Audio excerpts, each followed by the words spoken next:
Broke girl married a 74-year-old millionaire, but what happened next? Left everyone speechless. What you're about to listen will shock you to your core. This is the story of a young woman whose desperate choice led her down a path no one could have predicted. If you think you know where this story is going, think again. Every twist will leave you gasping. Be sure to like, share, and subscribe, and let us know in the comments where you're reading from. The coffee pot hissed as Lyra Dawson poured another cup for the businessman in the corner booth. Her fingers trembled slightly, causing a few drops to splash onto the saucer. She'd been on her feet for 12 hours straight, and her body screamed for rest. "Sorry about that," she mumbled, wiping the spill with a napkin. "No worries, dear." The elderly man smiled at her. His eyes were sharp despite his wrinkled face, studying her with an intensity that made her uncomfortable. Lyra nodded and hurried away, slipping behind the counter to check her phone. 3 missed calls from the hospital. Her heart sank. She knew what they wanted: payment for her sister's ongoing treatment. Money she didn't have. Taking a break? Marge, the diner's owner, appeared beside her with hands on hips. "Just checking on Elena." Lyra pocketed her phone quickly. "Her doctor called." Marge's stern expression softened. "How's she doing?" "The same." Lyra swallowed the lump in her throat. "The new treatment could help, but it costs more than you make in a year," Marge finished for her. "I wish I could give you more hours, honey, but business is slow." Lyra nodded, forcing a smile. "I know. Thanks for letting me pick up extra shifts when you can." The bell above the door jingled, and Lyra automatically turned to greet the new customer. But instead, she saw the elderly man from the corner booth standing by the register, beckoning her over. "Miss, a word, please." Lyra approached cautiously. Up close, she could see his expensive watch and tailored suit. Clearly a man of wealth, out of place in this modest neighborhood diner. "I couldn't help but overhear," he said, his voice low and smooth. "You're in some financial trouble?" Lyra stiffened. "I'm fine, sir. That'll be $4.75 for the coffee." He placed a $100 bill on the counter. "Keep the change. My name is Alden Voss. I'd like to make you a proposition." "I'm not interested in propositions." Lyra pushed the bill back toward him. Alden chuckled. "Not that kind, my dear. I've been watching you. You're hardworking, kind to difficult customers, honest, qualities I admire." He slid a business card across the counter. "I'd like to help you with your sister's medical bills." Lyra's fingers hovered over the card. The man's name was printed in gold lettering alongside Voss Properties. "Why would you help a stranger?" she asked, suspicion evident in her voice. "Call it a charitable impulse." His smile didn't quite reach his eyes. "Come to my office tomorrow. We can discuss the details." After he left, Lyra stood frozen, staring at the card. Marge sidled up beside her. "Was that Alden Voss, the real estate tycoon?" "You know him?" "Know of him. He owns half the buildings in the financial district, worth millions." Marge whistled. "What did he want?" Lyra hesitated. "He offered to help with Elena's bills." "Nothing's free in this world, honey." Marge squeezed her shoulder. "Be careful." That night, Lyra sat beside her sister's hospital bed, watching Elena's shallow breathing. At 19, Elena looked closer to 12, her body wasted by the autoimmune disease that had plagued her since childhood. Their parents had drained their savings before the car accident took their lives 3 years ago, leaving Lyra as Elena's sole caretaker at just 22. "Miss Dawson?" The doctor appeared in the doorway. "Could we speak outside?" In the hallway, he delivered the news she'd been dreading. "The hospital can't continue treatment without payment. I'm sorry, but we'll need to discharge Elena by the end of the week." "But she needs constant care," Lyra protested, panic rising in her throat. "I can't. I work double shifts just to afford this room." "I understand your situation is difficult." His expression was sympathetic, but firm. "Perhaps there are other family members who could help." "There's no one else." Lyra leaned against the wall, defeat washing over her. "Just me." Back in her tiny apartment that night, Lyra found an eviction notice taped to her door. 30 days to pay or vacate. She crumpled it in her fist, tears streaming down her face as she sank to the floor. The business card Alden Voss had given her seemed to burn in her pocket. Whatever his proposition was, could it possibly be worse than watching her sister die while they both became homeless?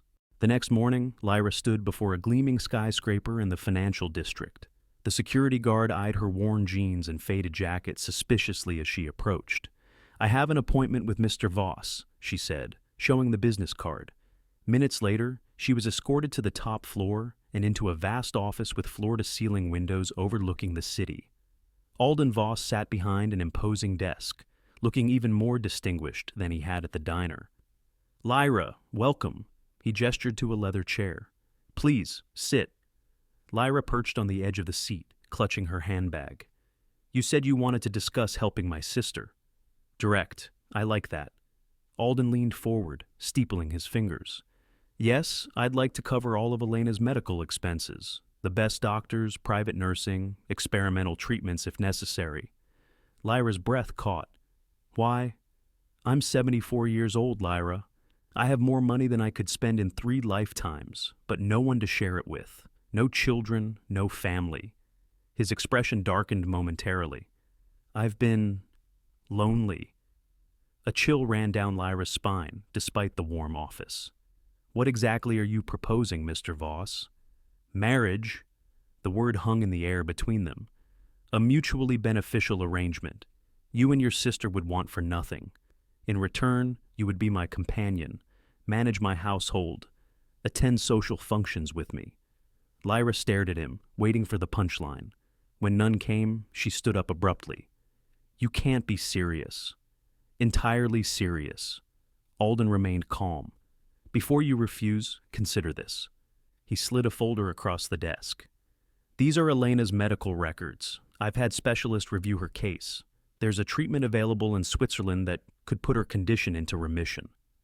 Lyra's hands shook as she opened the folder. The documents inside were legitimate. Detailed medical reports, treatment plans, a profile of a Swiss clinic specializing in rare autoimmune disorders. "How did you get these?" she whispered. "I have resources." Alden stood and walked to the window. "Elena could begin treatment next week. You would have no financial worries. All I ask is that you give our arrangement a fair chance. And if it doesn't work out, you'll receive a generous settlement, enough to care for Elena for life." He turned to face her. "I'm not a monster, Lyra, just a man who doesn't want to spend his final years alone." Lyra closed the folder. "I need time to think." "Of course." Alden nodded. "But Elena's condition won't wait. Take this." He handed her an envelope. "A good faith advance, enough to keep her in the hospital while you decide." That night, Lyra counted out $10,000 on her kitchen table. The envelope Alden had given her now empty beside her. It was more money than she'd ever seen at once, enough to buy time for Elena, to prevent eviction, to breathe for a moment. She called the hospital and arranged for Elena to stay. Then she sat in the dark, weighing her options. Work herself to death at multiple jobs and watch her sister deteriorate? Accept Alden's bizarre proposal and secure Elena's future? 3 days later, she returned to Alden's office with her decision. "Yes," she said simply. "I'll marry you." Relief washed over his face. "You won't regret this, Lyra." The wedding was a small civil ceremony 2 weeks later. No family, no friends, just Lyra in a simple white dress and Alden in an expensive suit, with his lawyer and personal assistant as witnesses. As they signed the marriage certificate, a cold voice spoke in Lyra's ear. "Congratulations, Mrs. Voss." She turned to find Alden's lawyer, a thin man with calculating eyes, standing too close. "Thank you," she replied, stepping back. "You're the 5th, you know," he whispered, his smile never reaching his eyes. "5th? What?" "Wife." He glanced at Alden, who was speaking to the officiant. "The others, well, no one talks about them anymore." Before Lyra could respond, Alden returned to her side. "Ready to go, my dear? The car is waiting." The lawyer stepped back, his warning hanging in the air between them. Lyra said nothing as they rode in Alden's limousine out of the city. She had expected to move into his penthouse apartment, but instead, they drove for hours into the mountains, the urban landscape giving way to dense forests and winding roads. "Where are we going?" she finally asked, as the car turned onto a private road. "Home," Alden replied, patting her hand. "My real home. The penthouse is just for business." The real home turned out to be an enormous Victorian mansion, isolated on a mountaintop and surrounded by manicured gardens protected by high stone walls. It looked like something from another century, grand, imposing, and utterly isolated from the world. "It's impressive," Lyra managed as the car stopped at the front entrance. "It's been in my family for generations." Alden helped her out of the car. "I've modernized the interior, of course." A line of staff stood waiting to greet them. A housekeeper, a chef, gardeners, and security personnel. All wore uniforms and blank expressions. None met Lyra's eyes as Alden introduced them. "And this is Hestia, your personal maid," Alden said, gesturing to a middle-aged woman with a tight bun. "She'll see to your needs." Hestia curtsied slightly. "Welcome, Mrs. Voss." "Please, call me Lyra," she said, uncomfortable with the formality. "Mrs. Voss is fine," Alden corrected smoothly. "Tradition is important in this household." Lyra fell silent, noting how the staff seemed to stand straighter at Alden's words, their faces carefully neutral. "Come, let me show you the house." The tour revealed a place of contradictions. The mansion was indeed beautifully renovated inside, with modern conveniences alongside antique furniture and artwork. But security cameras were positioned in every hallway, and certain doors remained locked as they passed. "What's in there?" Lyra asked, pointing to a heavy oak door with an electronic keypad. "My study, private business matters." Alden's tone brooked no argument. "You'll have your own spaces, of course. The library, the conservatory, the East Wing bedrooms." "We won't share a room?" Lyra asked, surprised. "I'm an old man who sleeps poorly." Alden smiled thinly. "You wouldn't want me disturbing your rest. Your suite is through here." Her suite was a set of connected rooms larger than her entire apartment. A bedroom with a canopy bed, a sitting room, a bathroom with a clawfoot tub, and a dressing room filled with brand new clothes in her size. "How did you know my measurements?" she asked, examining a silk blouse. "I had my assistant make educated guesses based on photographs." Alden watched her from the doorway. "Is everything satisfactory?" "It's overwhelming." "You'll adjust." He checked his watch. "Dinner is at 7 sharp. Hestia will help you dress. I have some business to attend to until then." After he left, Lyra sat on the edge of the bed, reality crashing down on her. What had she done? Married a stranger, moved to an isolated mansion, all for money and medical treatment for Elena. Elena. She needed to check on her sister. She pulled out her phone, but there was no signal. Panic rising, she looked for a landline, finding none in any of her rooms. Hestia entered with an armful of towels. "Is something wrong, Mrs. Voss?" "My phone doesn't work. I need to call my sister." "Cell reception is poor in the mountains," Hestia said, not meeting her eyes. "There's a landline in Mr. Voss's study for emergencies. Otherwise, all calls must go through the main house phone. I can arrange a call for you after dinner." "But I need to—" "Mr. Voss insists on punctuality for dinner. You should prepare now." Hestia's tone was apologetic but firm. Dinner was a formal affair in a vast dining room. Alden sat at the head of a table that could seat 20, with Lyra placed to his right. The chef served multiple courses of exquisite food that Lyra barely tasted, her mind on Elena and the strange situation she found herself in. "You're quiet," Alden observed, sipping his wine. "I'm worried about my sister. I need to check on her." "Ah, yes," Alden nodded. "Elena has been transferred to the Swiss clinic as we discussed. The doctors report she's settled in comfortably. They'll send weekly updates on her condition." "Weekly?" Lyra put down her fork. "I need to speak to her myself. Daily." "The time difference makes that impractical," Alden replied smoothly. "But I've arranged for her to have a tablet. You can video chat on Sundays. My assistant will set it up." Lyra wanted to argue but reminded herself why she was here. For Elena, for her treatment, for their future.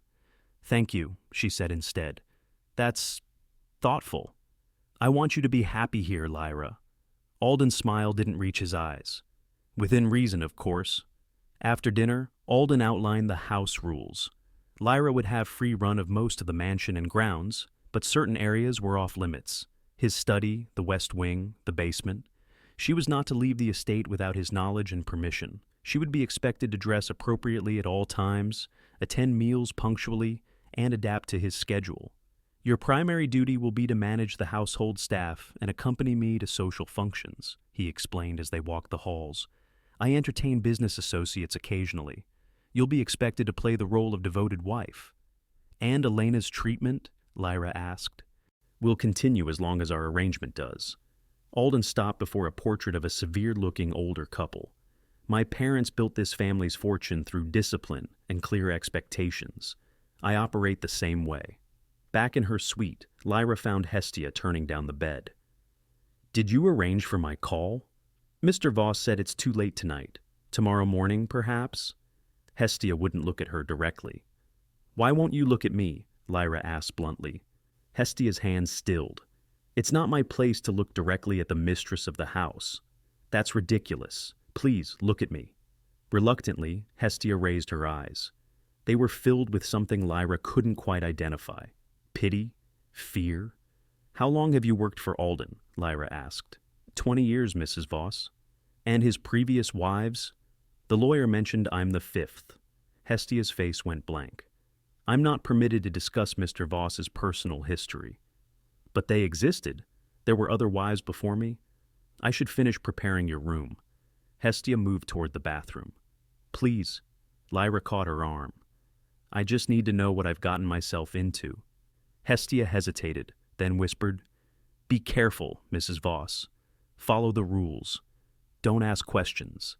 She glanced at the corner of the ceiling, and Lyra followed her gaze to a small security camera nearly hidden in the molding. There are cameras in my bedroom? Lyra asked, horror dawning. Everywhere except the bathroom, Hestia confirmed quietly. For your safety, Mr. Voss says. That night, Lyra lay awake in the canopy bed, too aware of the camera recording her every move. The mansion was eerily quiet except for the occasional creak of old wood. She thought about Elena, supposedly in Switzerland, unreachable until Alden permitted contact. Had she made a terrible mistake? A soft sound drew her attention. Crying? It seemed to come from somewhere down the hall. Lyra slipped out of bed and opened her door cautiously. The hallway was dark, but the sound was clearer now, a soft sobbing from behind one of the locked doors in the west wing. She took a few steps toward it when a floorboard creaked beneath her foot. The crying stopped instantly. Hello? Lyra called softly. Is someone there? Silence. Then footsteps, someone approaching around the corner. Lyra backed toward her room quickly. Alden appeared, wearing a burgundy robe. Trouble sleeping, my dear? I thought I heard something. The old house settles at night, creates all manner of strange sounds. His smile was tight. You should return to bed. Tomorrow will be a busy day. I heard crying, Alden. His expression hardened. Imagination. The mountain wind can sound remarkably human. Good night, Lyra. He waited until she retreated to her room before walking away, his footsteps fading down the hall toward the source of the crying. The next morning, Lyra approached Hestia while the maid was arranging flowers in the sitting room. I heard crying last night, from the west wing. Hestia's hands trembled, causing water to spill from the vase. I didn't hear anything, Mrs. Voss. There's someone else in this house, isn't there? Someone locked away? Hestia wiped up the spill with shaking hands. Please don't ask me these questions. I can't. She glanced at the camera in the corner of the room and raised her voice artificially. Would you like tea this morning, Mrs. Voss? Lyra took the hint. Yes, thank you, Hestia. And perhaps you could show me the gardens afterward? Outside, walking between manicured hedges with no cameras in sight, Lyra tried again. Please, what's going on in this house? Who was crying? Hestia picked a dead leaf from a rosebush. I've worked here a long time, Mrs. Voss. I've seen 4 wives come before you. What happened to them? They left. Hestia's words were careful. One by one, they broke the rules. Asked too many questions, tried to enter forbidden rooms. And then what? Mr. Voss said they abandoned him, ran off with other men, or decided wealth wasn't enough to keep them in the marriage. Hestia hesitated. But their belongings remained, their clothes, jewelry, personal items. Who leaves without taking anything? A chill ran down Lyra's spine, despite the warm morning sun. You don't believe they left willingly? I didn't say that. Hestia looked around nervously. I've said too much already. Just be careful, follow the rules, don't make him angry. Mrs. Voss? A male voice called from the garden entrance. It was Roman, Alden's personal security guard. "Mr. Voss is asking for you in the study." In Alden's study, the forbidden room she'd now been invited into, Lyra found him at his desk reviewing documents. The room was masculine and severe, with dark wood paneling and leather furniture. One wall was covered with security monitors, showing different areas of the house and grounds. "You wanted to see me?" Lyra asked, trying to keep her voice steady. "Yes." Alden gestured to a chair. "I understand you've been asking questions about my previous marriages." Lyra's heart raced. How could he know already? The cameras, the staff. She was being watched constantly. "I was curious," she admitted. "The lawyer mentioned I'm your fifth wife." "Gerald has a loose tongue." Alden's expression darkened. "Yes, I've been married before. 4 times. Each marriage ended badly." "What happened?" "They left." He shrugged. "Women today have no sense of commitment. They see something shinier, someone younger, and they're gone, taking what they can, of course. Without their belongings." Alden's gaze sharpened. "Hestia has been talking, I see. No, they took plenty. Money, mostly. What clothes and trinkets they left behind, I disposed of. And where are they now, your ex-wives?" "Living their lives, I presume. I don't keep track." He stood and walked to the window. "I had hoped you would be different, Lyra. Less inquisitive. I'm just trying to understand my situation." "Your situation is exactly what we agreed upon." Alden's voice hardened. "I provide for you and your sister. You provide companionship and fulfill certain social obligations. That's all you need to understand." He opened a drawer and removed a tablet. "Here, you may speak with Elena. 15 minutes. Lyra took the tablet with trembling hands. The screen showed a video call connecting. Then Elena's thin face appeared. "Lyra!" Her sister smiled weakly. "Where are you? They said you got married." "I did." Lyra forced a smile. "How are you feeling?" "How's the clinic?" "Amazing. The doctors here are so good. They've started a new treatment and already I'm feeling a little stronger." Elena's eyes brightened. "They say I might even go into remission." Relief washed over Lyra. At least this part wasn't a lie. "That's wonderful, sweetheart. Are they treating you well?" "Like a princess. Private room, gourmet food, specialist checking on me every day." Elena looked bemused. "But you got married? To who? When can I meet him?" "His name is Alden, and soon, I hope." Lyra was acutely aware of Alden watching from his desk. "It all happened very fast." "Must be love at first sight." Elena grinned. "You look fancy in that outfit. Is that silk?" Lyra glanced down at the expensive blouse Hestia had selected for her. "Yes, things are different now. But don't worry about me. Focus on getting better." Their conversation continued with Lyra, carefully avoiding any mention of her concerns. When the 15 minutes were up, Alden pointedly checked his watch. "Time to say goodbye, Lyra." She nodded, fighting back tears. "I have to go, Elena. I'll call again soon." "Love you, sis. Thank you for whatever you did to make this happen. I'm going to get better, I promise." The screen went dark. Lyra handed the tablet back to Alden, who locked it in his desk drawer. "Satisfied?" he asked. "She looks better already." "The treatment is expensive but effective. As long as our arrangement continues, so will her care." He returned to his chair. "Now, about your inquiries regarding my past marriages. They must stop. The staff are not to be questioned about personal matters. The West Wing remains off limits. These are non-negotiable rules. And if I break them, then our arrangement ends, immediately." Alden's eyes were cold. "Elena returns to her previous situation. You return to yours. Neither of you would want that, I think." Lyra felt the trap closing around her. For Elena's sake, she needed to play along, to follow his rules, to pretend she wasn't increasingly terrified of this man and his isolated mansion. "I understand," she said softly.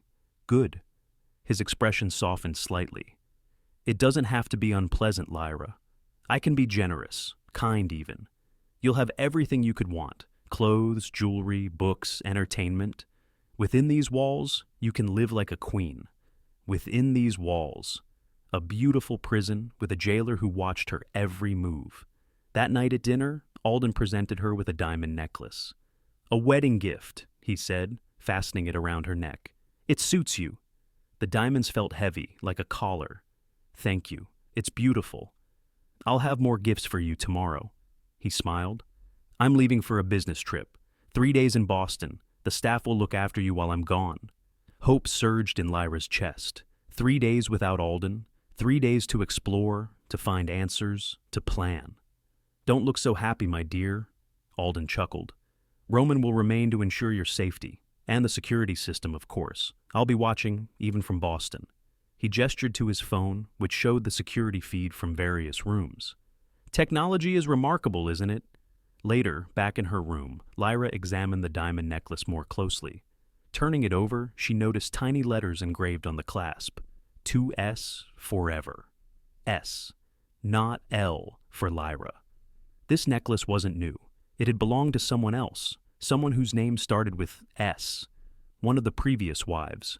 As she placed it on her dresser, Lyra caught sight of her reflection in the mirror. Behind her, the bedroom door slowly swung open, though no one was visible in the doorway.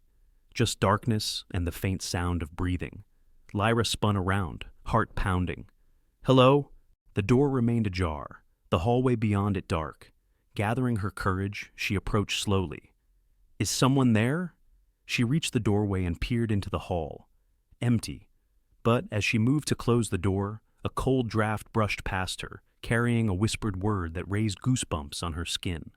"Run!" Lyra slammed the door shut, her pulse racing as she backed away. She stood frozen in the center of her room, ears straining for any sound from the hallway. Nothing but silence.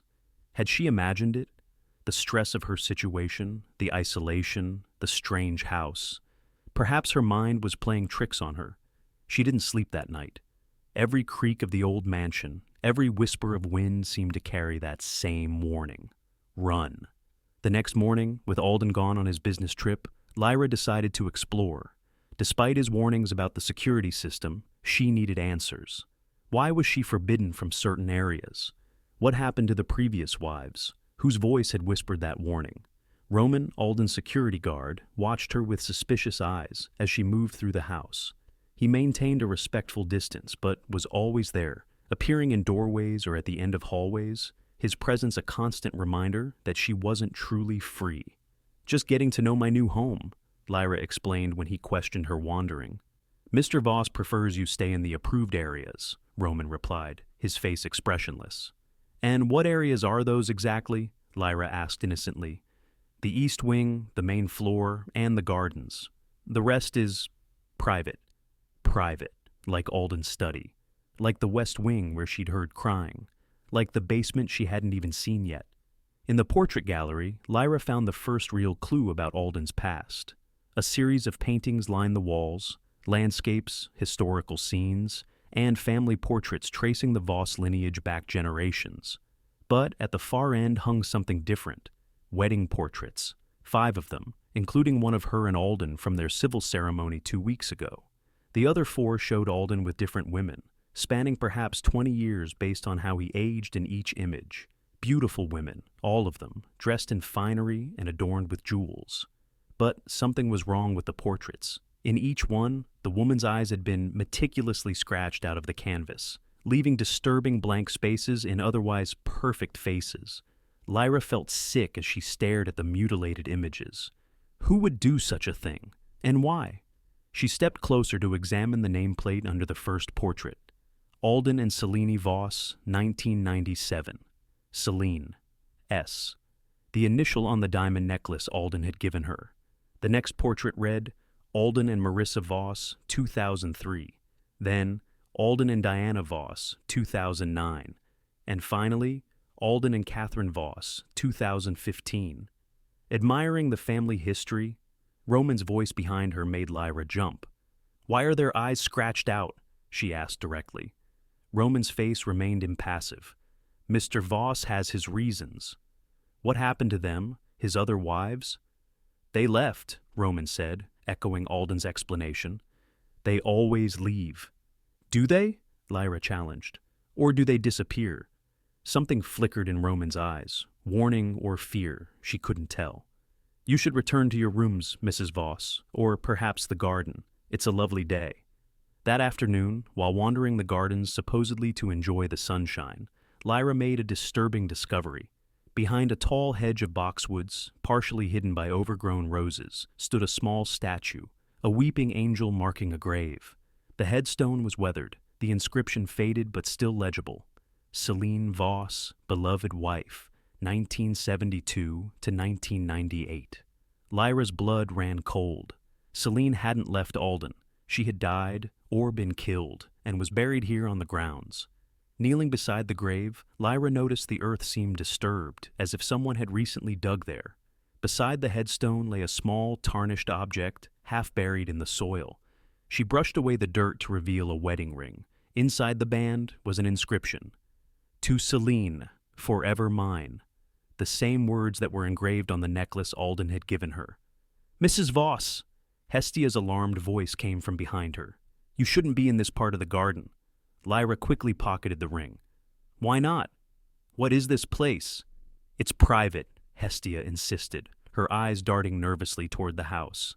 Please, you must come away from here, now. Back inside, Lyra confronted the maid in the kitchen where there were no security cameras. That grave? It's Alden's first wife, isn't it? She didn't leave him. She died. Hestia's hands shook as she arranged tea things on a tray. I can't discuss this with you. Hestia, please. My life might depend on it. What happened to Selene and the others? The maid glanced toward the door, then lowered her voice to a whisper. Selene was young, like you, beautiful.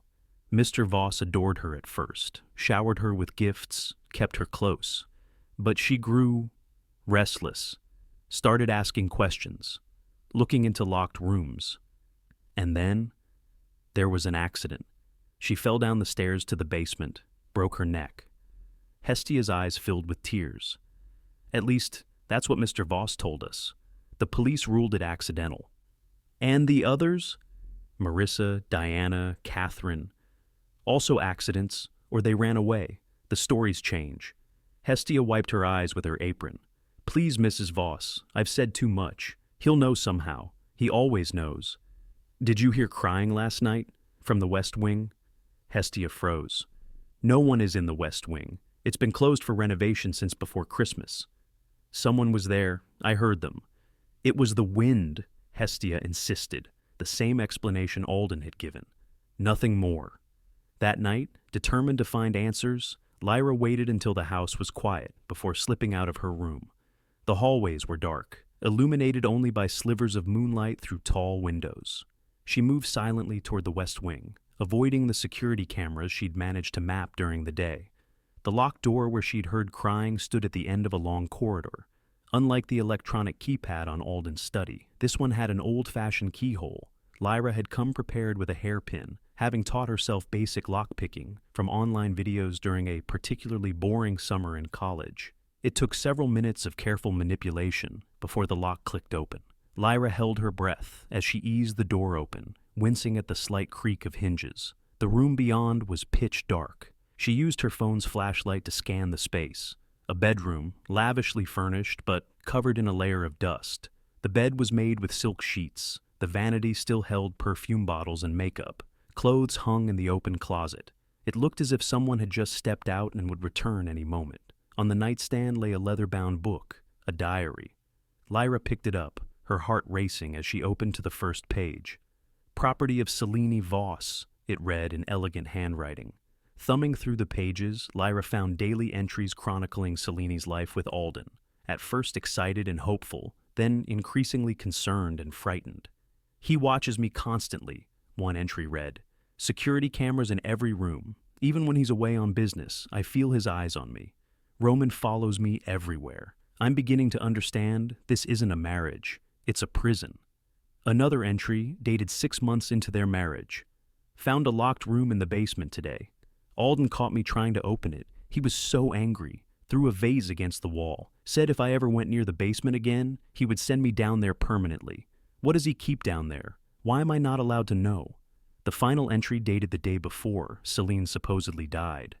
If you are reading this, get out now. He's planning something. I found photos of other women in his desk. Young, desperate women like I was. Replacements. I'm going to confront him tonight. If anything happens to me, It won't be an accident, no matter what he says.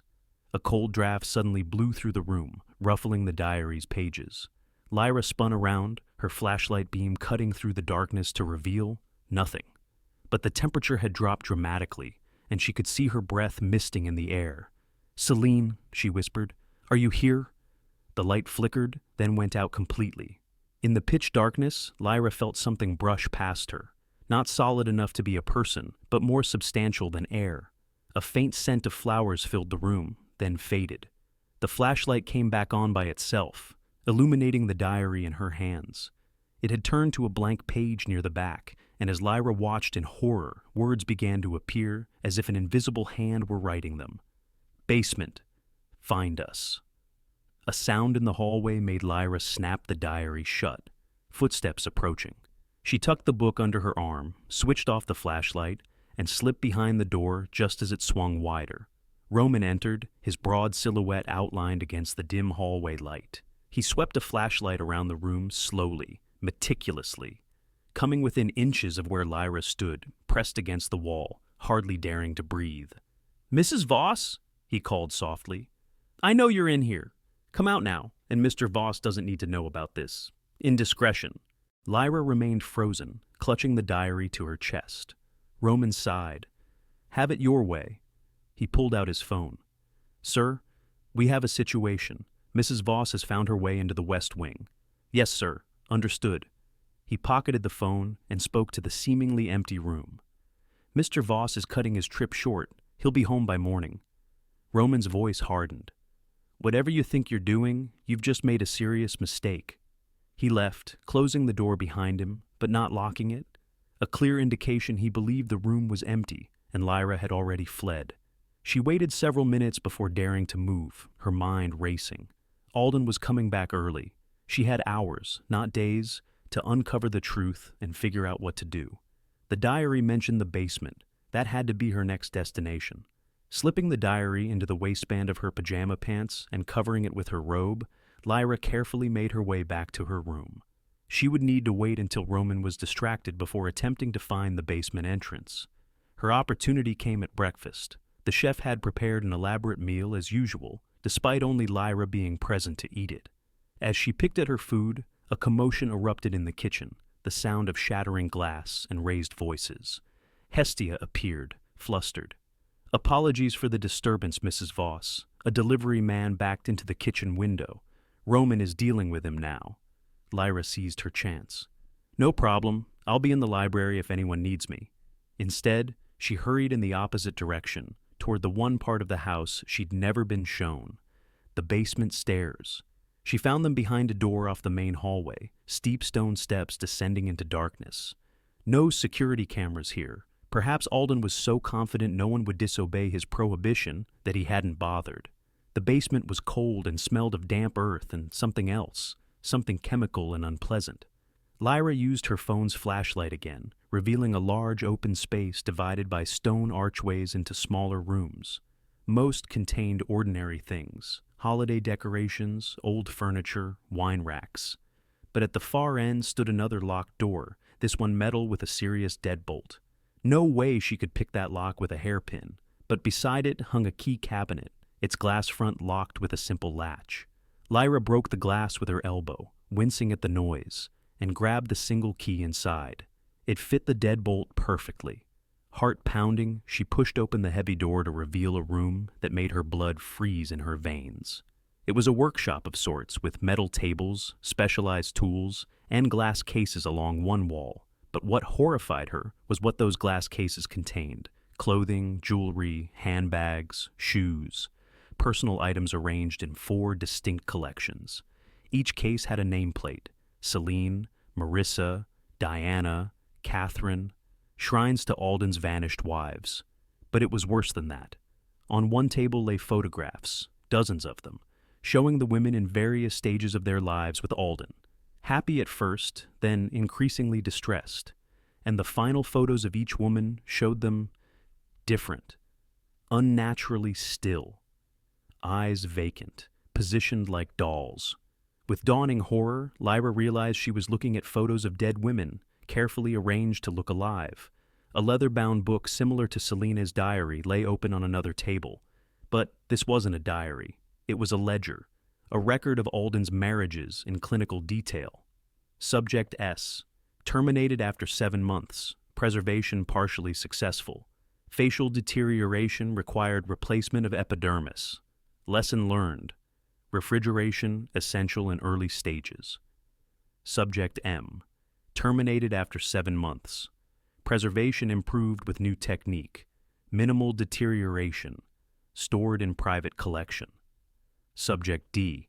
Terminated after 7 months. Preservation nearly perfect. New formulation performing as expected. Minor discoloration of extremities noted. Subject C. Terminated after 7 months. Perfect preservation achieved. No visible deterioration after 3 years. Success. And at the bottom of the page, a new entry had been started. Subject L. Acquisition complete. Scheduled termination, ... Beside the date of her termination was a note. 3 months remaining. Lyra stumbled backward, knocking into a shelf. Glass containers crashed to the floor, spilling foul-smelling chemicals. She had to get out. Had to escape.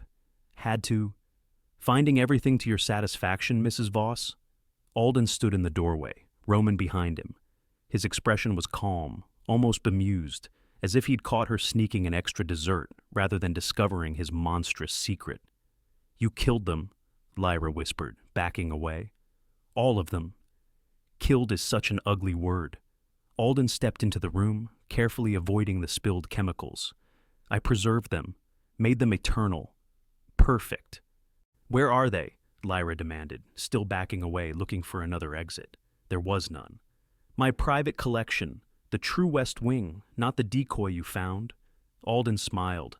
They're all there, arranged in their rooms just as they were in life, waiting for me to visit, to appreciate their beauty. You're insane, Lyra breathed. I prefer particular or perhaps devoted. Alden gestured to the ledger. As you've seen, I've perfected the technique over the years. Catherine looks exactly as she did the day I met her, not a single sign of decay. You should be honored, Lyra. You'll be the pinnacle of my collection, the final masterpiece. I'm leaving, Lyra said, her voice stronger than she felt. And I'm taking Elena away from you. Alden laughed, the sound echoing off the stone walls. Elena is quite comfortable where she is. Not in Switzerland, of course, just the East Wing. Convenient, isn't it, to have your leverage so close at hand? You're lying, Lyra whispered, though a part of her had suspected all along. The convenient tablet calls, the carefully orchestrated conversations, Elena looking exactly the same, despite supposedly receiving groundbreaking treatment. Roman, Alden said casually, please bring Elena to join us. I think it's time the sisters had a proper reunion. Roman nodded and left. Alden turned back to Lyra, his eyes cold despite his pleasant smile. You forced my hand, you know. I had such plans for us. 3 more months of playing house, letting you believe you had a future, watching you try to be the perfect wife. He sighed. Now I'll have to accelerate the timeline. Others will look for me, Lyra said, desperately playing for time. My friends, Elena's doctors, no one is looking for you, Lyra. Your landlord thinks you moved away. The diner hired a replacement weeks ago. Your few friends received wedding announcements and honeymoon postcards explaining your sudden departure. As for Elena's doctors, Alden shook his head. They've been well compensated to transfer her records to a fictional Swiss clinic. Roman returned, half carrying, half dragging a thin figure. Elena, even more gaunt than when Lyra had last seen her, her eyes wide with fear. Lyra! She cried, reaching for her sister. What's happening? They've kept me locked up for weeks. Alden held up a hand, stopping Roman before the sisters could touch. Careful. We don't want any unfortunate accidents before it's time. Let her go, Lyra demanded. She has nothing to do with this. On the contrary, she's been essential. Alden nodded to Roman, who produced a syringe from his pocket. Without her illness, you never would have accepted my proposal. Love makes people so very vulnerable. Roman approached Elena with the syringe. No! Lyra lunged forward, but Alden caught her arm with surprising strength for a man his age. Don't worry, it's just a sedative, he said calmly as Roman injected Elena, who slumped unconscious in his arms. I'm not a monster, Lyra. I don't want her to suffer. Once you've been processed, I'll ensure she receives the same treatment. Sisters, together forever in my collection. Quite poetic, don't you think? You won't get away with this, Lyra said, struggling against his grip. But I already have, 4 times before. Alden smiled coldly. No one investigates when wealthy men say their young wives left them. Society assumes the worst of beautiful young women who marry rich old men. Gold diggers, opportunists, surely they've run off with younger lovers or their share of the fortune. He released her arm and stepped back. Roman will take you to your room now. I need time to prepare the chemicals. Tonight, you'll join my collection. And if I fight, Lyra challenged, then Elena suffers. Alden's voice was matter of fact. The choice is yours.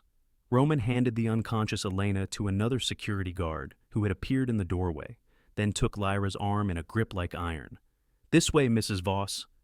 As she was marched back upstairs, Lyra's mind raced. There had to be a way out, some escape from this nightmare. But the house was isolated, the security tight, and now Elena was a hostage. Even if she could get away, she wouldn't leave her sister behind. Back in her bedroom, now clearly a cell, not a suite, Roman removed anything that could be used as a weapon. Even her hairbrush was taken. Why do you help him? Lyra asked as Roman collected her things. You know what he does. Everyone has their price, Roman answered flatly. Mine was my sister's medical bills. Sound familiar? He left, locking the door behind him. Through the window, Lyra could see additional guards patrolling the grounds. The security had doubled since her discovery. On her bed lay a garment box with a note in Alden's handwriting. For tonight's ceremony. I want you perfect. Inside was a white nightgown, delicate as gossamer, identical to the one she'd seen in the photo of Celino on that metal table in the basement. The nightgown of a corpse. Lyra sank to the floor, despair threatening to overwhelm her. Elena was unconscious in some other part of the house. Armed guards watched every exit. In a matter of hours, Alden would return to turn her into his next preserved wife. A sudden draft lifted the gauzy curtains by the window. The temperature in the room dropped, just as it had in Selina's bedroom. That faint floral scent returned. Help me, Lyra whispered to the empty air. Please, if you're here, if you can hear me, help me. The curtains settled, but the cold remained. Then, on the mirror of her vanity, words began to appear as if traced by an invisible finger in the condensation. Drawer, back. Lyra approached the vanity cautiously. The large bottom drawer contained only folded sweaters. She removed them, feeling along the wooden back panel. It was loose. Prying it free, she found a small hidden compartment containing a single object, a skeleton key, old and tarnished. More words appeared on the mirror. Record room. East wing. 3rd floor. Lyra clutched the key, hope flickering to life. She wasn't alone in this fight. The previous wives, or their spirits, were helping her. Now she just needed to find a way out of her locked room, avoid the guards, locate this record room, and somehow save Elena and herself before Alden carried out his horrific plan. She glanced at the clock. 3 hours until sunset. 3 hours to escape or join Alden's collection of perfectly preserved dead wives. Lyra examined the locked bedroom door. As the wife of a wealthy man, she'd been given a room with an ensuite bathroom, a luxury that might now save her life. The bathroom window was small, but might be just large enough for her to squeeze through. Unfortunately, when she tried to open it, she discovered it had been sealed shut. Alden had thought of everything, but maybe not everything. The bathroom mirror was mounted in a heavy wooden frame. Lyra removed it from the wall and used it to smash the window as quietly as possible. After clearing the broken glass from the frame, she peered out. The bathroom was on the 2nd floor, with a steep drop to the gardens below. No convenient trellis or drain pipe offered an easy way down. She'd have to go back through the house. But first, she needed a weapon. Lyra wrapped a towel around her hand and carefully broke off a large shard of mirror glass. It wasn't much, but it was sharp. She hid it in the pocket of her robe. Next came the door. With no hairpin left for lockpicking, she had to get creative. She removed the metal rod from the shower curtain and wedged it into the door's lock mechanism.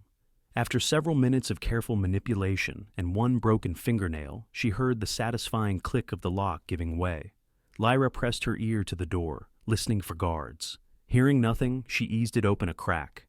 The hallway was empty, but she could hear voices from downstairs, Alden giving instructions to his staff.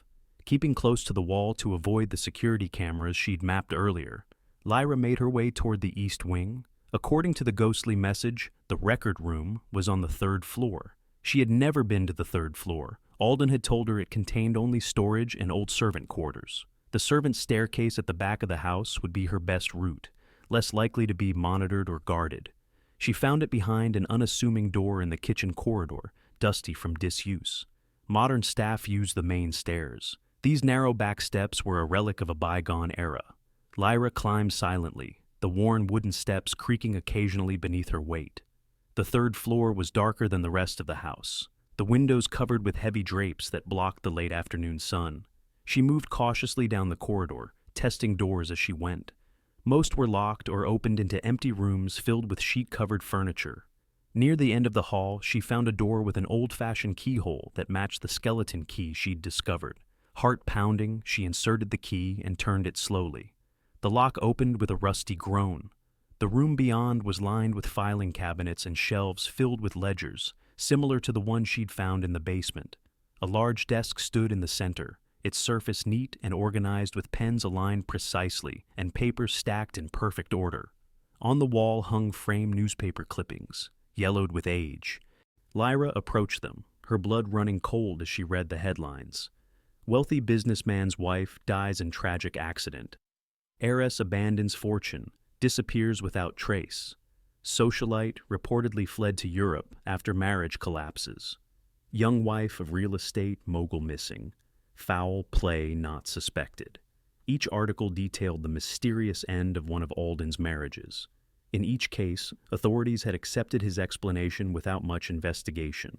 His wealth and reputation had protected him, just as he'd said. But it was what lay on the desk that truly horrified her.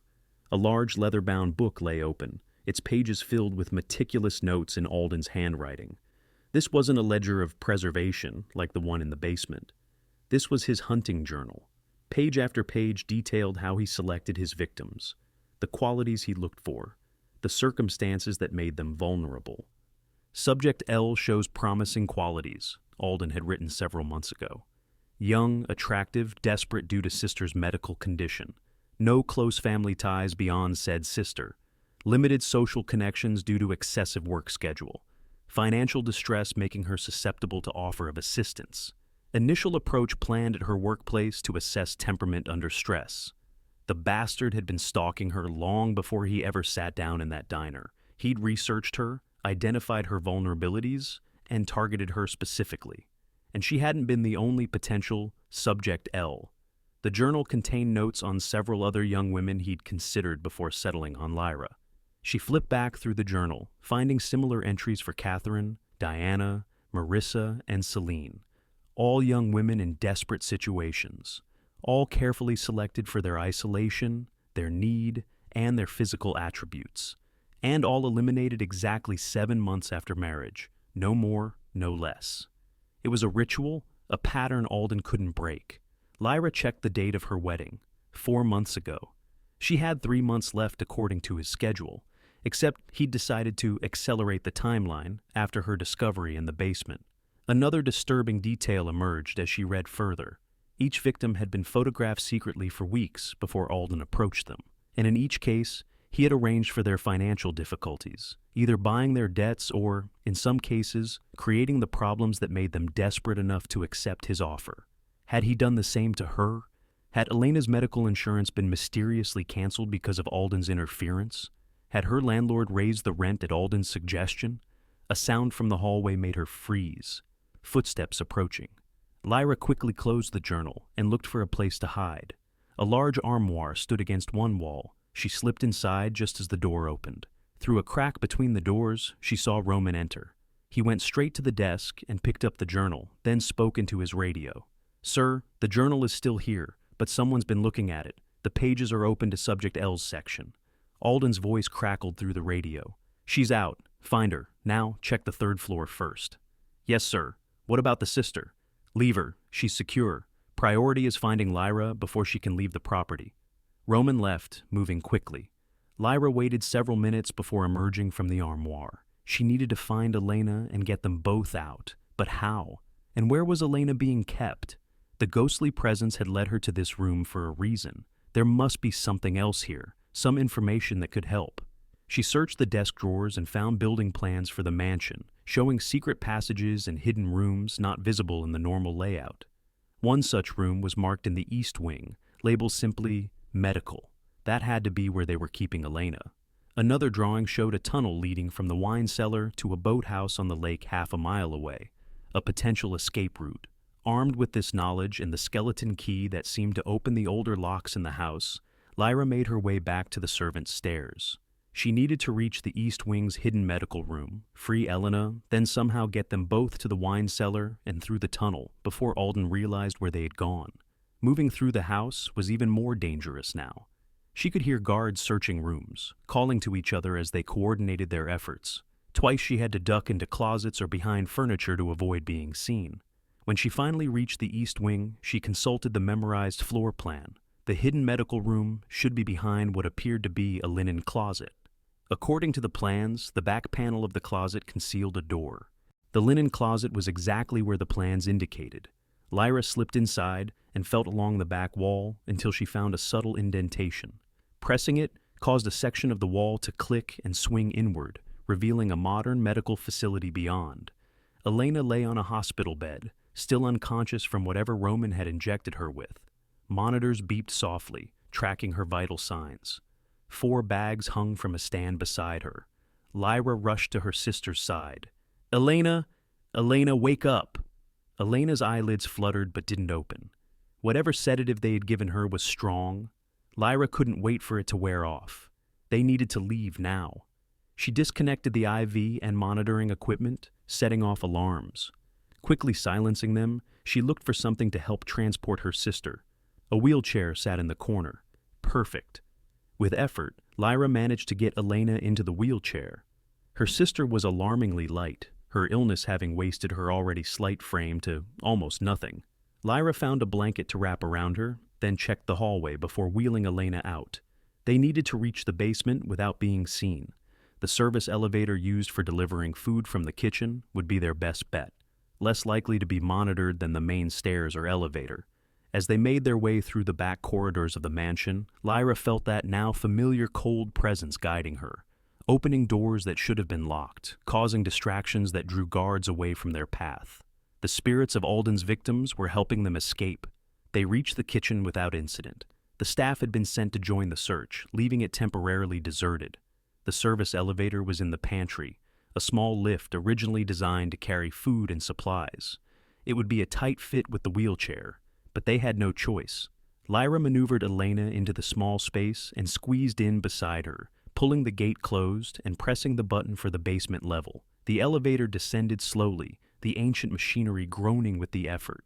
Lyra held her breath, praying no one would hear the noise or think to check the service areas.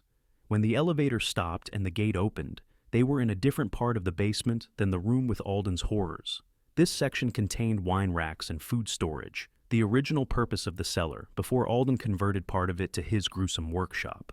According to the plans, the tunnel entrance should be behind the largest wine rack at the far end of the cellar. Lyra wheeled Elena through the dimly lit space, past dusty bottles and forgotten crates. The wine rack in question was massive, covering an entire wall. It didn't look movable, but the plans had shown a mechanism, a specific bottle that, when turned, would unlock the hidden door.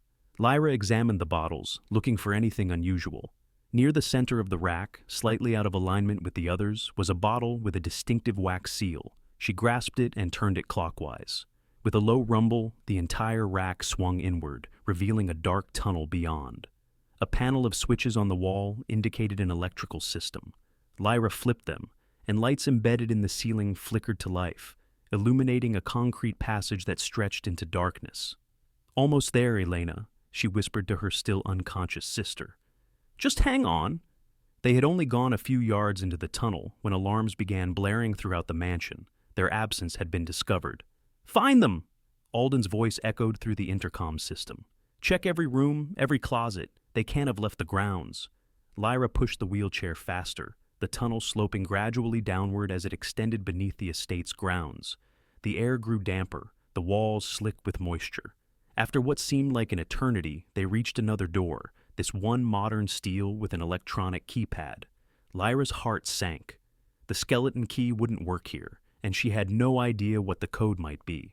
They were trapped between Alden's men behind them and this impassable door ahead.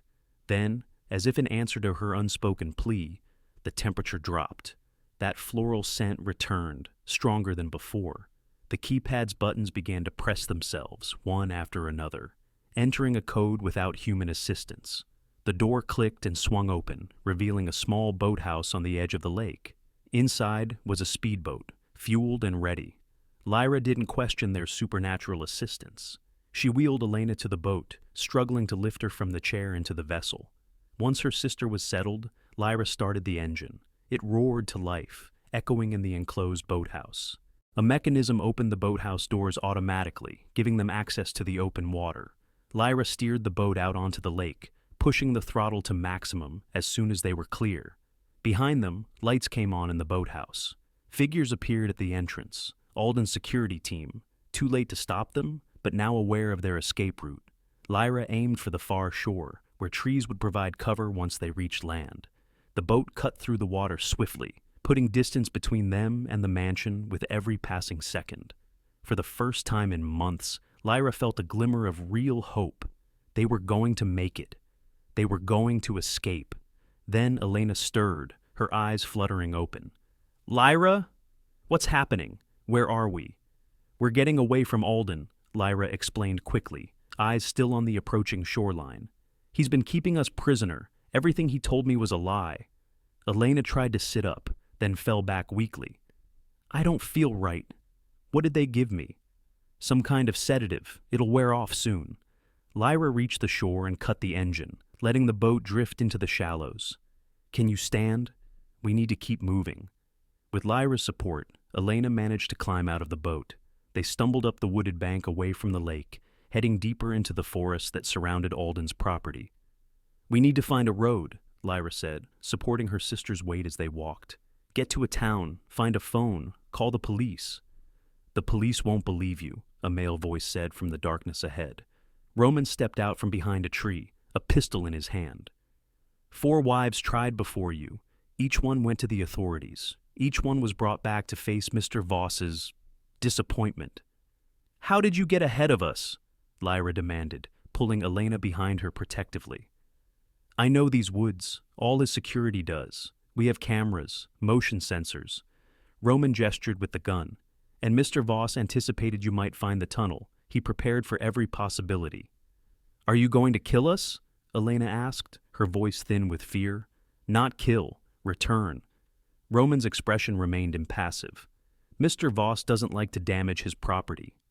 "We're not his property," Lyra said, anger overcoming her fear. "And we're not going back." "You don't have a choice." Roman stepped closer. "The sister is weak, needs her medication. How far do you think you'll get carrying her? How long before she collapses?" Elena sagged against Lyra as if to emphasize his point. Without regular treatment, her condition would deteriorate rapidly. "Mr. Voss is willing to be merciful," Roman continued. "Return voluntarily, and he'll postpone his plans for you. Give you those 3 months he originally intended. Time to say proper goodbyes." "And if we refuse?" Lyra asked, though she knew the answer. "Then I bring you back anyway, and he accelerates the timeline." Roman shrugged. "Either way, you're returning to the mansion." Lyra felt the shard of mirror glass in her pocket. One chance, one desperate move. She slowly reached for it, keeping her eyes on Roman. "Don't try it," he warned, raising the gun. "I won't kill you, but I have no problem putting a bullet in your leg." A twig snapped somewhere in the darkness behind Roman. He turned slightly, distracted for just a moment. It was enough. Lyra lunged forward, the glass shard gripped tightly, and slashed at Roman's gun hand. He cried out in pain and surprise, the pistol falling to the forest floor. Lyra grabbed it before he could recover, pointing it at him with shaking hands. "Stay back!" Roman held his bleeding hand, eyes calculating. "You won't shoot me. You're not a killer." "You're right," Lyra admitted. "But I will shoot if I have to." She motioned with the gun. "On the ground, face down, now." Reluctantly, Roman complied. Lyra quickly searched him, finding zip ties in his pocket. intended for her and Elena, no doubt. She used them to secure his wrists and ankles instead. "You're making a mistake," Roman said as she finished. "Mr. Voss will find you. He always does." "Not this time." Lyra helped Elena up. "Come on, we need to keep moving." They left Roman bound on the forest floor and continued through the trees, following the sound of distant traffic. After nearly an hour of difficult hiking, with Lyra practically carrying her weakening sister, they reached a road. Headlights approached. Lyra stepped out, waving her arms frantically. The car slowed, an older couple, expressions concerned as they rolled down their window. "Please!" Lyra gasped. "My sister needs a hospital. Can you help us?" The woman in the passenger seat took in their disheveled appearance, Lyra's desperation, Elena's obvious illness. "Get in. We'll take you to town." As they drove away from Alden's property, Lyra kept looking back, expecting to see headlights in pursuit, but the road remained empty behind them. "Thank you," she told the couple. "You have no idea what you've saved us from."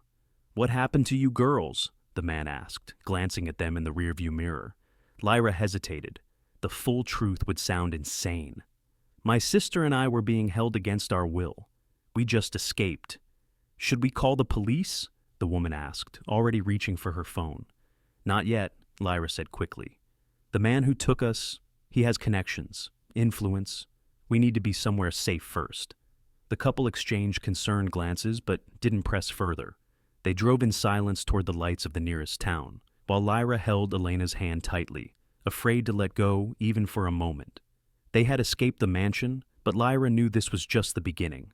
Alden wouldn't give up easily. With his resources and connections, nowhere would be truly safe until they could prove what he'd done, not just to them, but to all his previous wives. And for that, they would need evidence. Evidence that remained locked inside that house of horrors on the mountain. The elderly couple, who introduced themselves as Martha and George, took Lyra and Elena to the small hospital in the nearest town. While doctors examined Elena, Lyra tried to figure out their next steps. She still had Roman's gun hidden in her pocket, but no money, no ID, and no way to prove her wild story about a wealthy serial killer who preserved his wives like trophies. "Your sister's going to be fine," a doctor told Lyra after Elena's examination. "She's dehydrated and malnourished, and whatever sedative she was given was quite strong, but it's wearing off. She needs rest and proper nutrition." "Thank you," Lyra said, relief washing over her. "But we can't stay here. It's not safe." The doctor frowned. "The police officers would like to speak with you. They have some questions about your situation." Lyra froze. "Police?" "Standard procedure when patients come in, showing signs of potential abuse or captivity." The doctor gave her a sympathetic look. "They're waiting at the nurse's station." Two uniformed officers approached as Lyra stepped into the hallway. Their expressions were neutral, professional. "Miss Dawson?" the older officer asked. "I'm Officer Barrett. This is Officer Chen. We'd like to ask you a few questions about what happened to you and your sister." Lyra glanced nervously toward the hospital entrance. Would Alden have contacted the local police already? Reported them as unstable runaways, perhaps? Or even as thieves who had stolen from him? "Can we speak somewhere private?" she asked. They led her to a small consultation room. Lyra perched on the edge of a chair, hyper-aware of the gun still concealed in her pocket. If these officers were in Alden's pocket, she'd have no chance. "Martha and George Henley said they found you and your sister by the roadside near Voss Estate," Officer Barrett began. "They said you claimed you were being held against your will." "That's right," Lyra said cautiously. "By Alden Voss?" Officer Chen asked, watching her reaction carefully. Lyra nodded. He kept us prisoner. He's done terrible things.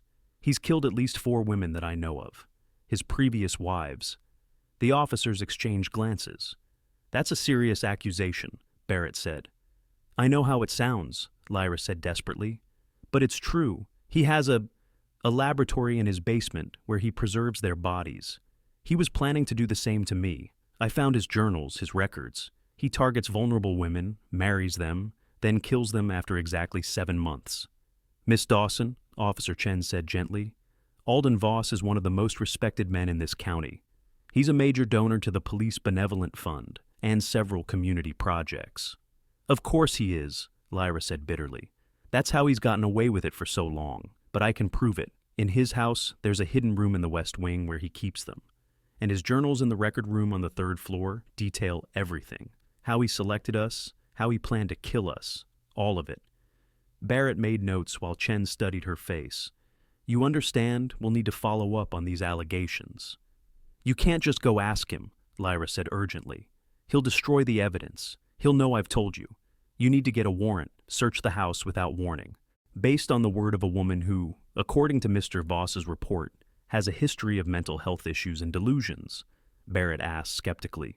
Lyra's blood ran cold. He's already contacted you. He reported his wife and her mentally ill sister missing about 2 hours ago, Chen confirmed. Said you'd become paranoid, convinced he was trying to harm you, and fled the property with his boat and some valuable items. He's lying! I'm not mentally ill, and neither is Elena. We were prisoners. We'll investigate your claims, Barrett assured her, but his tone suggested he didn't believe a word. In the meantime, you and your sister should remain here, for your own safety. After they left, Lyra slumped in the chair, despair threatening to overwhelm her. They didn't believe her? Of course they didn't. Alden had already set the narrative. The unstable young gold digger, the delusional wife making wild accusations against her respected philanthropic husband. She needed proof, and she knew with absolute certainty that by the time any reluctant police investigation reached Alden's mansion, all evidence would be gone. The basement laboratory cleaned out, the journals destroyed, the preserved bodies of his previous wives moved or disposed of. There was only one option. She had to go back to that house of nightmares to gather the evidence herself. But first, she needed to make sure Elena was safe. She returned to her sister's hospital room. Elena was awake now, looking frightened but more alert. The police don't believe us, Lyra said without preamble. I heard. Elena tried to sit up straighter. Alden called them first, told them we're crazy. I have to go back, Lyra said, taking her sister's hand. Get proof. No! Elena clutched at her. He'll kill you. He'll kill us both if I don't. Lyra squeezed her hand. Listen to me. I need you to do something when I'm gone. Talk to a reporter, someone not from this town. Tell them everything. If I don't come back, don't say that. Tears filled Elena's eyes. If I don't come back, Lyra repeated firmly, make sure someone investigates. Don't let him get away with it. She hugged her sister tightly, then slipped out of the hospital through a service entrance, avoiding the officers who were undoubtedly watching the main doors. Outside, she flagged down a taxi. Voss Estate, she told the driver, and hurry. The driver gave her a curious look. That's a fair distance into the mountains. It'll be expensive. I'll get the money when we arrive, Lyra promised, hoping she sounded convincing. As they drove back toward the mansion, Lyra formulated her plan. The sun had set, darkness providing some cover. She would approach from the lakeside, using the boat tunnel. With the security team likely combing the surrounding woods and roads, the house itself might have fewer guards. She needed to reach the third-floor record room for Alden's journals, and then somehow document the basement laboratory and the hidden room in the west wing where he kept his preserved victims. Her phone had a camera. If she could take photos, record video, that would be evidence the police couldn't ignore. But first, she had to get back inside undetected. The taxi driver left her at the end of the private road leading to Voss Estate, accepting her promise to pay him double if he returned to this spot in exactly 2 hours. Lyra hoped he would keep his word. It was her only planned escape route. She circled through the woods toward the lake, careful to avoid the areas where she knew security sensors were placed. When she reached the lakeshore, she spotted the boathouse, now dark and seemingly unguarded. Too easy. Suspecting a trap, Lyra didn't approach directly. Instead, she made her way along the shoreline until she found a partially submerged fallen tree that extended into the water. Using it as a bridge, she waded the rest of the way to the boathouse, entering through a small maintenance hatch in the side rather than the main doors. Inside, the boat they had stolen was back in place. No guards were visible, but Lyra moved cautiously, checking for motion sensors or cameras. Finding none, she approached the tunnel entrance. The door stood open. Another bad sign. Alden wanted her to return this way. Still, it was her best option. She entered the tunnel, moving silently in the darkness, unwilling to risk using a light. Her hands traced the damp walls to guide her forward. When she reached the wine cellar door, she paused, listening. No sound came from beyond. Slowly, she pushed it open. The wine cellar was dark and silent. Lyra moved through it cautiously, making her way toward the stairs that would take her up to the main house. She needed to reach the third floor without being seen. As she climbed the stairs, that now familiar cold presence surrounded her. The spirits of Alden's victims were with her again, guiding her, helping her navigate the house they knew so well. Doors that should have been locked opened at her touch. Hallways that should have been guarded remained empty. Lyra reached the third-floor record room without encountering a single person. Where was everyone? The silence was unnerving. Using the skeleton key, she unlocked the record room and slipped inside. Alden's journal still lay on the desk where she had seen it earlier. She quickly began photographing pages with her phone, the entries documenting his selection process, his plans for killing and preserving his wives, the schedules and rituals he followed. Next, she photographed the newspaper clippings about the disappeared wives and the building plans showing the hidden rooms and passages. This would be enough to convince the police to investigate, but she needed more. She needed irrefutable evidence of the bodies themselves. The West Wing was next. Lyra made her way there, still encountering no one. The mansion seemed abandoned, which made no sense. Where was Alden? Where were his security team and household staff? The door to the hidden room she needed to find wasn't in the section she'd explored before. The decoy room with Selena's diary. According to the building plans, it was behind a false wall in what appeared to be a storage closet at the end of the corridor. Lyra found the closet and examined the back wall. A seam was barely visible around the edges of a panel. She pressed in various places until she heard a click, and the panel swung inward. Beyond lay a space that made her blood run cold despite having expected it. A long gallery lined with glass cases, each lit from within, and in each case, posed like a mannequin in a department store, was a perfectly preserved woman. Celine, Marissa, Diana, Catherine, each dressed in elegant clothing, positioned in lifelike poses, their faces serene as if merely sleeping. But the unnatural stillness, the too perfect complexions, the slight discoloration at their fingertips, betrayed the truth. These were not sleeping women, but preserved corpses, maintained through Alden's horrific techniques. Fighting nausea, Lyra took photos and video, documenting the macabre display. She had to be thorough, had to make sure no one could dismiss this evidence. As she moved through the gallery, she noticed a fifth case, empty but prepared. A card on the front read simply, Lyra, her case, her future tomb, prepared and waiting. And beyond that, a smaller case labeled Elena. Bile rose in her throat.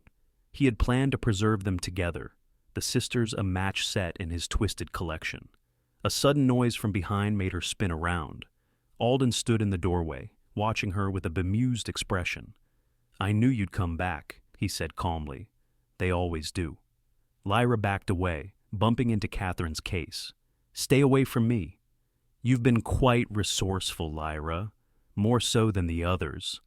Alden stepped into the room, closing the door behind him. "But then, I chose you for your resourcefulness, among other qualities."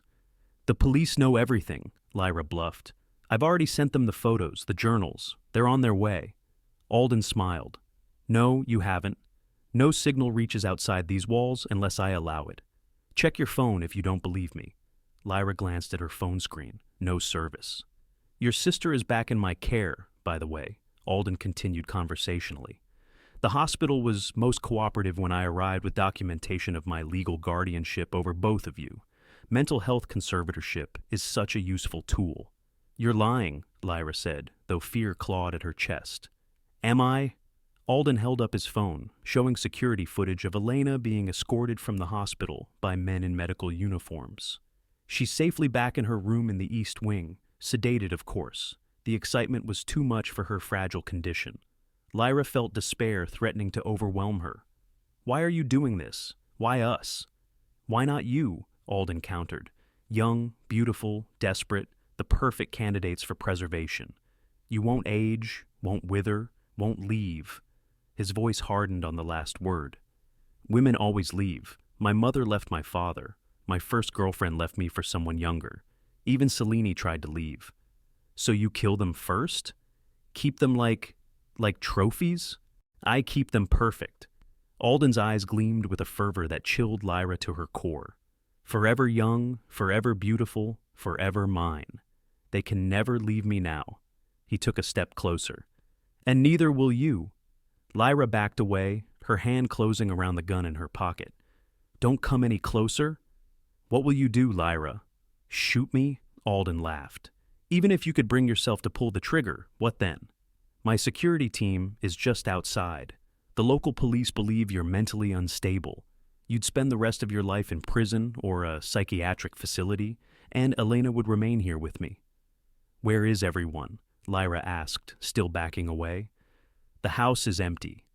Not empty, waiting. Alden gestured to the walls. I've called everyone to the main hall. They're expecting us for a special announcement. What announcement? Why, our vow renewal ceremony, of course. Alden smiled coldly. After your unfortunate episode of paranoia, you've returned home, realized the error of your ways, and wish to recommit to our marriage. It will be quite touching. The perfect prelude to your preservation. He took another step forward. The chemicals are already prepared. The procedure has been refined over the years. You'll feel nothing more than a pinprick before eternal sleep claims you. He reached into his pocket and withdrew a syringe. No need to make this difficult. Lyra pulled out the gun, aiming it at his chest with trembling hands. Stay back. You won't shoot me, Alden said confidently, still advancing. You're not a killer. Neither are you, right? Lyra countered, trying to steady her grip. You just preserve us.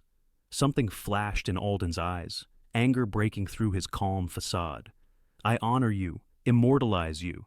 The world sees only your physical beauty, but I see the potential for perfection. You're insane, Lyra whispered. I'm a visionary, Alden corrected. And you, my dear, are my finest canvas yet. He lunged forward suddenly, faster than she expected for a man his age. Lyra stumbled backward, her finger tightening on the trigger. The gun fired with a deafening crack. Alden stopped, looking down in surprise at the spreading red stain on his chest. You shot me. His voice held more astonishment than pain. I told you to stay back, Lyra said, the gun still aimed at him. Alden sank to his knees, the syringe falling from his hand and rolling across the floor. You've ruined everything. Blood bubbled from his lips as he spoke. They'll never understand what I've accomplished here. They'll understand you're a monster, Lyra said, her voice stronger now. A killer who preyed on vulnerable women. Not a killer, Alden insisted, even as his life drained away. An artist, a collector. He slumped to the floor, his eyes still fixed on Lyra with a mixture of hatred and admiration. You were my masterpiece, my final display. His eyes remained open, but the light faded from them as his final breath rattled from his lungs. Lyra stood frozen, the gun still pointed at Alden's lifeless body. She had killed a man. Self-defense, certainly, but she had taken a life. Footsteps pounded in the corridor outside, security responding to the gunshot. Lyra quickly aimed her phone's camera at Alden's body, then panned across the preserved women in their glass cases. She had seconds before she would be discovered. With no time to escape, she did the only thing she could think of. She sent the photos and videos to everyone in her contacts list, along with a brief text explaining what Alden had done and where to find his journals and records. The door burst open. Roman stood there, gun drawn, his eyes widening at the scene before him. Alden dead on the floor, Lyra with the gun, the preserved wives visible in their cases behind her. He was going to kill me, Lyra said, slowly lowering the gun. Like he killed them. Roman's gaze moved from Alden to the preserved women and back to Lyra. For the first time, she saw uncertainty in his eyes, the unquestioning loyalty to his employer wavering in the face of irrefutable evidence of Alden's madness. You knew, Lyra said softly. All this time, you knew what he was doing. Roman's jaw tightened. I knew he collected them. I didn't know the details. And now that you do? Lyra asked, setting the gun on the floor and kicking it away from her as a gesture of surrender. What happens to me and Elena? Do we join his collection anyway? Roman holstered his weapon. The police are on their way. Anonymous tip about gunshots at the Voss estate. He looked around the grotesque gallery with disgust. They'll see this, all of it. Will they believe it, or will they believe I'm just the crazy wife who killed her wealthy husband? They'll believe it. Roman's voice was firm. Even his money and influence can't cover this up. He nodded toward her phone. And you've already made sure of that, haven't you? Lyra nodded. Everyone I know has the photos now. The evidence is out there. Roman stepped aside from the doorway. Your sister is in the east wing, third door on the left. She's sedated but unharmed. Why are you helping me now? Lyra asked suspiciously. Because this... Roman gestured to the preserved women. This is beyond what I signed up for. I agreed to provide security, not facilitate murder. He left without another word, leaving Lyra alone with the dead man at her feet and his collection of victims surrounding her. She should feel relief, she thought. Alden was dead. His reign of terror ended. So why did she feel only a cold emptiness? The temperature in the room dropped suddenly. That familiar floral scent returned, stronger than ever. One by one, the glass cases containing Alden's preserved wives began to crack, spiderweb patterns spreading across their surfaces until they shattered completely. Lyra stood motionless as the cold presence enveloped her. In the broken glass, she saw not her own reflection, but the ghostly faces of Selene, Marissa, Diana, and Catherine, free at last from their glass prisons, their spirits released by Alden's death. "Thank you," whispered a voice that seemed to come from everywhere and nowhere. Then the cold receded, the presence faded, and Lyra was left alone with the physical remains of Alden's victims, no longer posed in macabre tableaus, but collapsed like puppets with cut strings, finally at rest. Police sirens wailed in the distance, drawing closer. Lyra turned away from the gruesome scene and went to find her sister. It was over. Alden was dead, his victims avenged, his secrets exposed. Lyra found Elena exactly where Roman had said, lying unconscious on a hospital bed in the east wing. She was pale, but breathing steadily, the monitors beside her showing normal vital signs. Lyra carefully removed the IV from her sister's arm and gently shook her. Elena, wake up. We need to go." Elena's eyelids fluttered, then opened slowly. "Lyra?" Her voice was groggy from the sedative. "What's happening?" "It's over," Lyra said, helping her sister sit up. "Alden can't hurt us anymore, but we need to leave now, before the police arrive." "The police?" Elena struggled to focus. "But I thought you said—" "I'll explain everything later," Lyra promised, supporting Elena as she stood on unsteady legs. "Can you walk?" Together they made their way through the silent mansion, the distant sirens growing louder by the second. The household staff and security team were nowhere to be seen. Perhaps they had fled once they realized what had happened, unwilling to be associated with Alden's crimes. They reached the front entrance just as police cars pulled up to the gates, lights flashing. Lyra helped Elena sit on the mansion's front steps and waited for the officers to approach. "That's her!" Officer Barrett pointed at Lyra as he and several other officers rushed forward, weapons drawn. "Down on the ground now!" "Wait," Lyra said, raising her hands. "I can explain everything." "Down on the ground," Barrett repeated, more forcefully. Lyra complied, lying face down on the cold stone steps. "Please, check your phones," she called out as Barrett handcuffed her.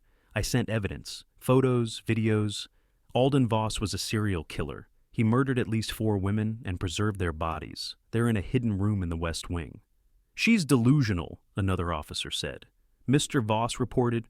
"Just check your phones," Lyra insisted. "Everyone in the area should have received my messages by now. Look at the evidence before you decide I'm crazy." Officer Chen, standing slightly behind Barrett, pulled out his phone with a frown. His expression changed as he scrolled through the images Lyra had sent. "Barrett," he said slowly, "you need to see this." Barrett scowled but took the phone. His face paled as he looked at the photos of Alden's preserved victims. "These could be faked," he said, but with less conviction. "Then go see for yourself," Lyra challenged. "West Wing, hidden door at the end of the corridor, and check the third-floor record room for his journals. They detail everything." Barrett hesitated, then instructed 2 officers to remain with Lyra and Elena while he and Chen went to investigate. Lyra lay still on the ground, the cold stone pressing against her cheek, as minutes stretched into a tense half-hour. Finally, Barrett returned. His face was ashen, his earlier skepticism replaced by shock. Without a word, he unlocked Lyra's handcuffs and helped her to her feet. "I'm sorry," he said quietly. What we found? It's exactly as you described. Within hours, the isolated mansion had transformed into a hive of activity. Forensics teams, state police, and even FBI agents arrived to process what quickly became known as one of the most disturbing crime scenes in recent history. Lyra and Elena were taken to the hospital, a different one, further from Alden's sphere of influence, where they were examined, treated, and questioned extensively about their ordeal. The story broke the next morning. Millionaire murderer's mansion of horrors screamed the headlines across every news outlet. The discovery of 4 perfectly preserved female corpses in a wealthy businessman's home was too sensational to ignore. Reporters descended on the small mountain town, hungry for details about Alden Voss and his young wife who had brought his crimes to light. Lyra refused all interview requests, focusing instead on Elena's recovery and their uncertain future. With Alden dead, what would happen to his vast fortune? Would they be safe from any accomplices who might have escaped detection? And how would they rebuild their lives after such trauma? 3 days after their escape, as Lyra sat beside Elena's hospital bed, watching the ongoing news coverage, a knock came at the door. A woman in an expensive suit entered, carrying a leather portfolio. "Ms. Dawson, I'm Julia Mercer, Mr. Voss's personal attorney." She noted Lyra's immediate tension and added quickly, "I had no knowledge of his activities. I handled only his legitimate business affairs." "What do you want?" Lyra asked warily. "To discuss your inheritance," Mercer said, opening the portfolio. "Contrary to what you might expect, Mr. Voss's death benefits you substantially." "I don't want his money," Lyra said firmly. "Perhaps not, but you might want justice for his victims." Mercer removed a document and handed it to Lyra. "This is Mr. Voss's will. You are his primary beneficiary, with provisions for your sister's medical care. But there's something else you should see." She produced another document, a letter, sealed in an envelope with Lyra's name, written in Alden's precise handwriting. "He updated his will 6 months ago, when he began pursuing you," Mercer explained. "He left this to be delivered in the event of his death." Lyra hesitated before taking the envelope. What final manipulation might Alden have planned from beyond the grave?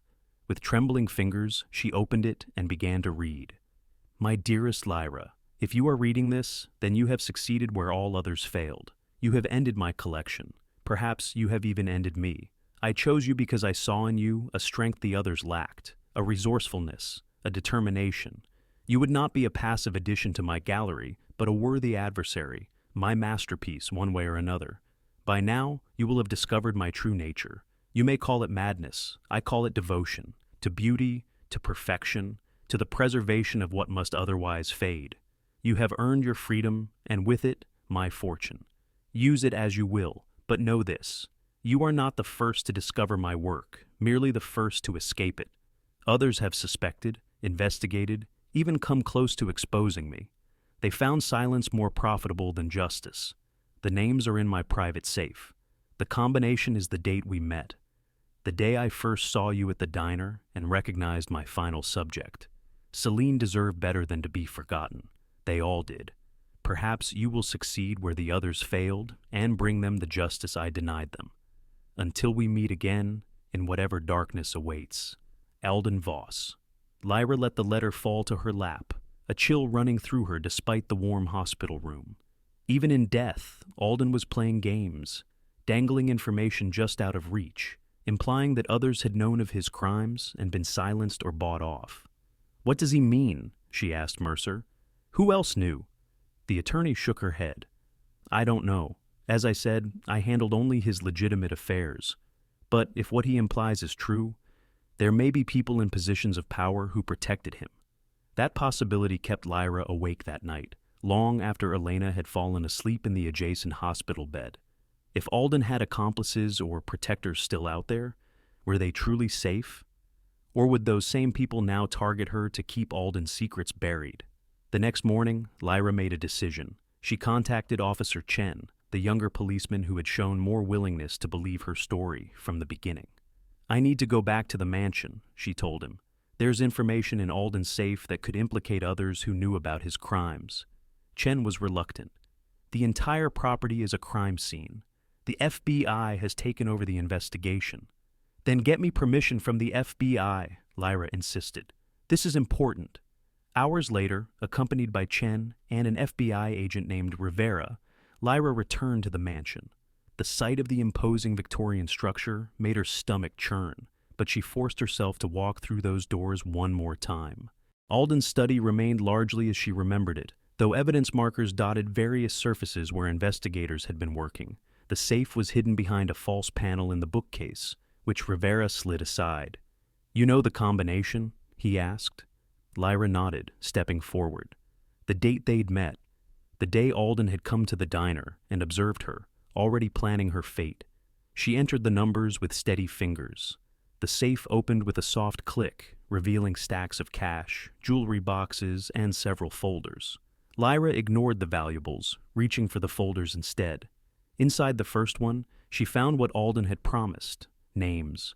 Police officials, politicians, business associates, even a judge.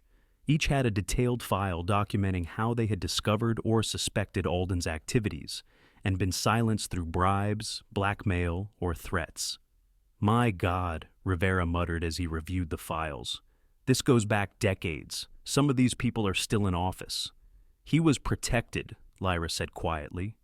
"That's how he got away with it for so long." The second folder contained something else: life insurance policies on each of Alden's wives, including Lyra, massive payouts, all directed to shell companies and offshore accounts. He hadn't just killed them, he'd profited from their deaths. "This is enough to bring down half the power structure in this county," Chen said, looking pale. "Maybe the state." "Then do it," Lyra said firmly. "Use it. Make sure everyone who helped him faces justice." Rivera nodded grimly. "We will. But you should know, this makes you a target. These people won't want these files made public." "I'm already a target," Lyra replied. "At least now I know who my enemies are." In the weeks that followed, arrests rocked the community. The police chief, 2 judges, a state senator, and numerous lesser officials were indicted for obstruction of justice, evidence tampering, and conspiracy after the fact. Each had taken Alden's money to look the other way, to dismiss concerns about his missing wives, to block investigations that came too close to the truth. As the scandal expanded, more of Alden's victims were identified. Beyond his 5 wives, investigators discovered evidence of other women who had disappeared after drawing Alden's attention. Women who had refused his advances or proposals, who had seen through his charming facade to the monster beneath. Their remains were never found, but entries in his journals suggested they had been early, imperfect attempts at his preservation technique, disposed of when the results disappointed him. Through it all, Lyra refused to give interviews or make public statements. She focused instead on Elena's recovery and their future. With Alden's fortune, which she initially wanted no part of, she established a foundation to help women escape abusive relationships, providing financial support, safe housing, and legal assistance to those who needed it. "I keep thinking about Celine," Lyra told Elena one evening, 6 months after their escape. They were sitting in their new apartment in a city far from Alden's mansion and the memories it contained. "She tried to warn me, even after death, her spirit or whatever it was. She helped us escape." "Do you think she's at peace now?" Elena asked, looking stronger than she had in years thanks to treatments Lyra had been able to afford with Alden's money. "I hope so. All of them." Lyra gazed out the window at the city lights below. "But sometimes I still feel them. Not in a scary way, just watching over us." A notification on Lyra's phone interrupted her thoughts.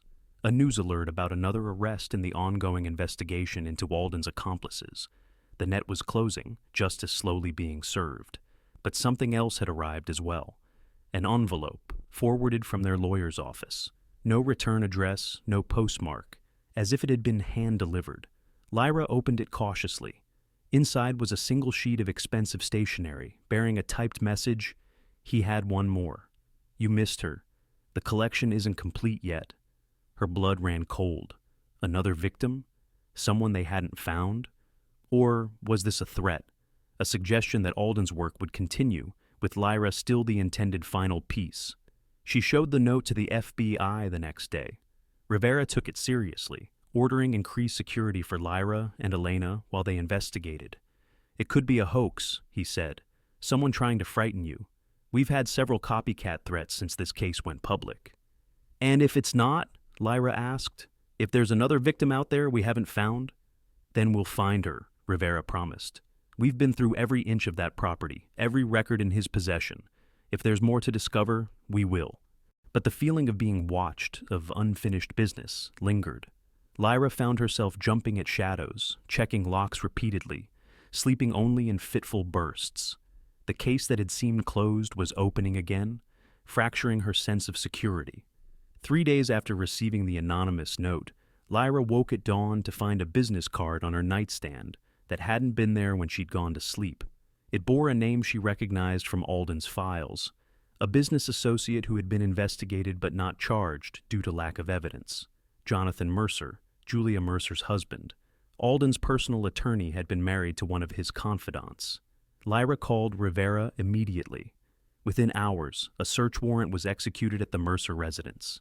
In a hidden basement room, they found what the note had promised: another preserved body. Not a wife this time, but a young legal assistant who had disappeared 3 years earlier while working on Alden's estate planning. The final piece of the puzzle fell into place when investigators discovered communications between Jonathan Mercer and Alden, discussing techniques, sharing research, planning future acquisitions. Mercer had been more than an accomplice.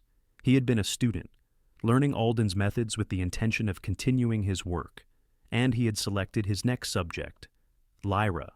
The morning after Mercer's arrest, Lyra received one final communication, a letter from Rivera. "We found this in Mercer's possession," his note explained. "It appears to be authentic, though we're still verifying. I thought you should see it." The enclosed document was a handwritten letter from Alden, dated just days before his death. "Jonathan, if you are reading this, my collection remains incomplete.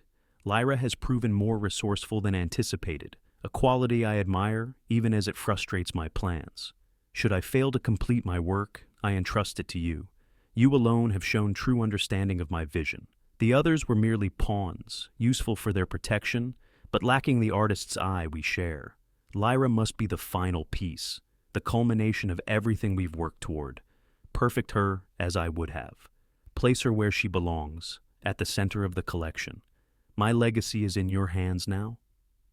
Alden. Lyra felt strangely calm as she finished reading. The last thread of Alden's influence had been cut. His student, his would-be successor, was in custody facing multiple life sentences. The corrupt officials who had protected him were being brought to justice one by one. The foundation she had established was helping women escape situations like the one she had found herself in. It wasn't over, not completely. The trauma would never fully fade. The nightmares would continue, perhaps for years. But now, finally, Lyra could begin to believe in a future free from Alden's shadow. 1 year to the day after her escape from the mansion, Lyra stood at the cemetery where Alden's victims had been properly laid to rest, after examination by forensic experts. No longer preserved in glass cases like dolls, but given the dignity of burial, Celine, Marissa, Diana, Catherine, and the others whose names they had eventually discovered.